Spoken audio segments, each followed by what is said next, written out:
दोस्तों नमस्कार, शाम की चाय के साथ 10 इंपॉर्टेंट करंट अफेयर सेशन में आपका स्वागत है। तो चलिए स्नैक्स के तौर पर लेते हैं पहले इंपॉर्टेंट करंट अफेयर को। जनजातीय मामलों के मंत्रालय द्वारा तृतीय प्रसंस्करण केंद्र स्थापित करने के लिए शुरू की गई परियोजना का नाम क्या है? तो टर्शियरी प्रोसेसिंग सेंटर्स खोलने के लिए ट्राईफूड परियोजना शुरू की गई है। किसने शुरू किया है? मिनिस्ट्री ऑफ ट्राइबल अफेयर्स ने। जनजातीय मामलों के केंद्रीय मंत्री श्री अर्जुन मुंडा ने इस परियोजना का शुभारंभ किया महाराष्ट्र के रायगढ़ में और छत्तीसगढ़ के जगदलपुर में। याद रखिएगा, इस योजना के अंतर्गत जो लघु वन उत्पाद है, माइनर फॉरेस्ट प्रोड्यूस हैं, उनको प्रोसेसिंग सेंटर में लाया जाएगा, वहाँ पे वैल्यू एडिशन किया जाएगा ताकि ट्राइबल्स की इनकम को बढ़ाया जा सके। ठीक है, उचित दाम दिलाया जा सके उन्हें। वैल्यू एडिशन का मतलब क्या है, इसको बिल्कुल सिंपल भाषा में समझते हैं। देखिए, किसी किसान ने गेहूँ उपजाया, उसको दे दिया फूड प्रोसेसिंग सेंटर्स में। वहाँ पे क्या किया गया? गेहूं को साफ किया गया, उसको आटे में कन्वर्ट कर दिया गया। ये हो गया पहले तरह का वैल्यू एडिशन। गेहूं से आटा महंगा बिकेगा। ठीक है, दूसरा वैल्यू एडिशन क्या कर सकते हैं? इस आटे से ब्रेड बनानी गई, तो ये हो गया सेकेंडरी वैल्यू एडिशन। ठीक है, तो इसी तरीका वैल्यू एडिशन किया जाएगा इन प्रोसेसिंग सेंटर्स में। ट्राईफेड परियोजना को कौन ट्राईफूड परियोजना को कौन चलाएगा? ट्राईफेड चलाएगा। ट्राईफेड क्या है? Tribal cooperative marketing development federation of India. इसकी स्थापना हुई थी 1987 में। ट्राईफेड सुनिश्चित करता है कि जो ट्राइबल कम्युनिटीज़ हैं, उनके जो प्रोडक्ट हैं, कमोडिटीज़ हैं, उनको मार्केट उपलब्ध कराया जा सके। दूसरा, उनको फेयर प्राइस दिलाया जाए। फेयर प्राइस मतलब उचित कीमत। ठीक है, साथ में आपको ये भी याद रखना है, हाल में ही जनजातीय मामलों के मंत्रालय ने स्वास्थ्य पोर्टल और आलेख लॉन्च किया था। ठीक है, स्वास्थ्य पोर्टल क्या है? ये हेल्थ एंड न्यूट्रिशन पोर्टल है। इसमें ट्राइबल्स को स्वास्थ्य और पोषण से संबंधित जानकारी प्राप्त होगी। आलेख एक पोर्टल नहीं है, बल्कि एक ई न्यूज़ लेटर है जो हर 3 महीने में रिलीज होगा। इसमें बताया जाएगा कि स्वास्थ्य पोर्टल से जो जानकारियां दी गई उससे कितना लाभ हुआ है। ठीक है, अगला करंट अफेयर देखते हैं। राष्ट्रीय कौशल विकास निगम NSDC ने किस कंपनी के साथ फ्री डिजिटल कौशल प्रशिक्षण की पेशकश की? तो अभी हाल में NSDC ने IBM के साथ मिलकर फ्री डिजिटल स्किल ट्रेनिंग की पेशकश की है। ठीक है, IBM international business machine. IBM online courses को क्यूरेट करेगी। लगभग 30 कोर्सेज होंगे, ये लिस्टेड होंगे ई स्किल इंडिया पोर्टल पर। कौन कौन से कोर्सेज होंगे? Cyber security, blockchain, machine cloud, internet of things, इन्हीं से संबंधित कोर्सेज होंगे। लगभग 60 घंटे के ये कोर्स होंगे। ठीक है, इसको आप फ्री में एक्सेस कर सकते हो।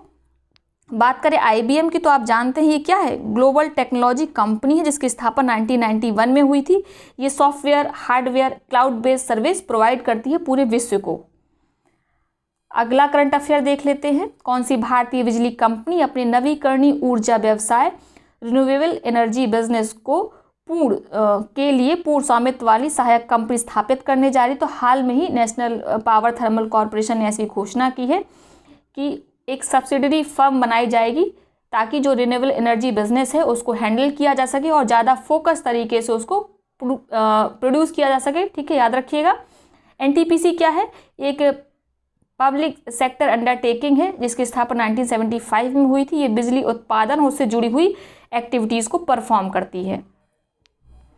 अगला करंट अफेयर है। हाल ही में किस राज्य केंद्र शासित प्रदेश की पुलिस ने अखिल भारतीय आयुर्वेद संस्थान के साथ समझौता किया है? तो अभी हाल में दिल्ली पुलिस ने अखिल भारतीय आयुर्वेद संस्थान के साथ समझौता किया है। समझौते के अंतर्गत जो दिल्ली पुलिस की आवासीय कॉलोनीज़ हैं, वहाँ पे धन्वंतरी रथ ऐप के दौरों को बढ़ाया जाएगा, यानी कि जैसा होता था उसको और सघन किया जाएगा। धन्वंतरी आरोग्य रथ क्या था? एक ये ई-मोबाइल वैन थी। इसमें जो नॉन कोविड-19 एसेंशियल हेल्थ केयर सर्विस है उनको आपके डोर स्टेप पर प्रोवाइड कराया जाता है। ठीक है, क्योंकि आप जानते हैं कोविड-19 के चक्कर में जो और बीमारियां उनको सम्मान मिलना बिल्कुल खत्म हो गया है। ठीक है, तो जो कोविड-19 के अलावा भी जो अदर हेल्थ केयर सर्विस है उनको धन्वंतरी आरोग्य रथ के द्वारा घर घर पहुंचाया जाता है। भारतीय अक्षय ऊर्जा दिवस किस तिथि को मनाया जाता है? तो यह मनाया जाता है 20 अगस्त को। ठीक है, इस दिन सद्भावना दिवस भी मनाया जाता है। राजीव गांधी जी का जो पूर्व प्रधानमंत्री थे, श्री राजीव गांधी, ठीक है, उनकी जयंती होती है। इस दिवस को मनाने का उद्देश्य है नवीन और नवीकरणीय ऊर्जा स्रोतों से रिलेटेड प्रोजेक्ट को प्रमोट करना। ठीक है, इसकी शुरुआत की गई थी 2004 में मनमोहन जी के द्वारा, जो उस समय के तत्कालीन प्रधानमंत्री थे, और उन्होंने इस दिन के लिए एक डाक टिकट भी जारी किया था।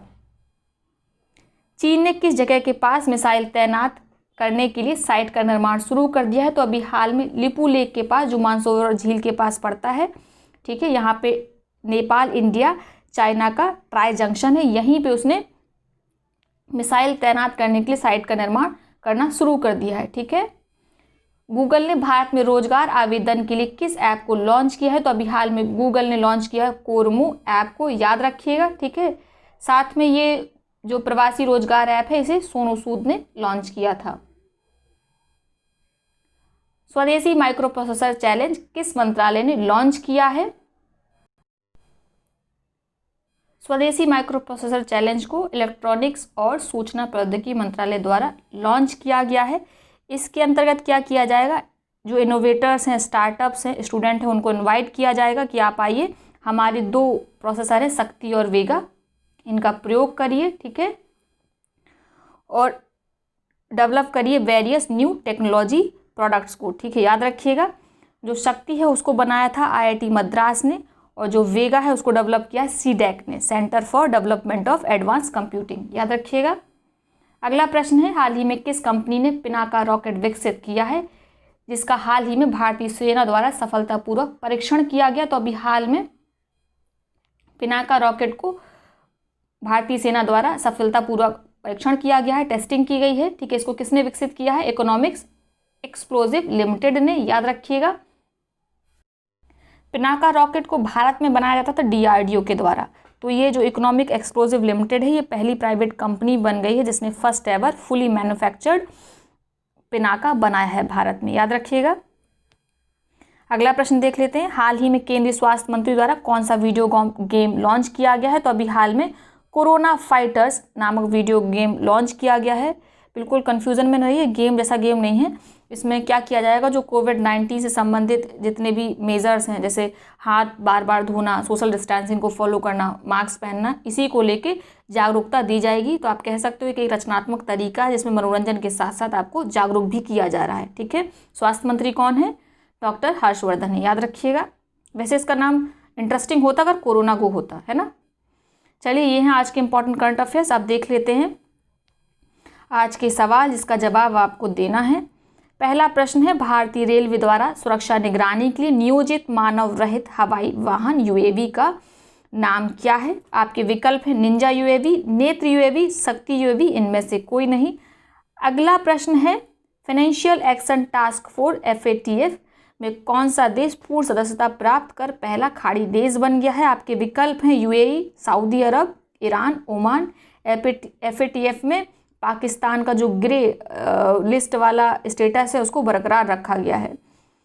अगला प्रश्न क्या है, भारतीय सेना की वह विंग कमांडर का नाम बताइए जो फ्लाइंग यूनिट की फ्लाइट कमांडर बनने वाली पहली महिला अधिकारी बनी है? तो आपके विकल्प हैं वर्तिका जोशी, शालिजा धामी, गुंजन सक्सेना, इनमें से कोई नहीं।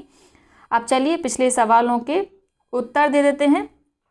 पहला प्रश्न है, हाल ही में किस राज्य सरकार ने भरूच में भातभूत परियोजना के लिए अनुबंध किया है? तो इस परियोजना के लिए अनुबंध किया गया है गुजरात सरकार ने। इसका अगर आपको डिस्क्रिप्टिव आंसर देखना है तो पिछला वीडियो देख लीजिए। ठीक है, पिछले वीडियो में जिसका भी आंसर सबसे बेहतरीन है उसके कमेंट को हम पिन कर देंगे। ठीक है, इसका सबसे पहले आंसर दिया था संदीप वर्मा जी ने और बिल्कुल सही था।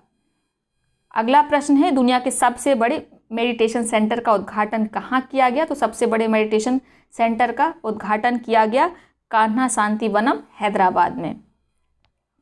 अगला प्रश्न है, वैश्विक लैंगिक अंतराल सूचकांक ग्लोबल जेंडर गैप इंडेक्स के बारे में सही कथन चुने। तो यह जारी किया जाता है किसके द्वारा? वर्ल्ड इकोनॉमिक फोरम के द्वारा। ठीक है, और इस सूचकांक में भारत का स्थान 112 है, बिल्कुल सही। 153 देशों की रैंकिंग निकली थी जिसमें भारत का स्थान 112 है, तो यानी कि आपका विकल्प B सही होगा इसमें। वर्ल्ड इकोनॉमिक फोरम और भी कई इंडेक्स जारी करता है, जिसमें पहला है social mobility index, global risk index, global competitiveness index. ठीक है, और भी इंडेक्स जारी करता है लेकिन इतने ही इंपॉर्टेंट हैं। तो चलिए, यह है आज का सेशन। आई होप आपको पसंद आया होगा।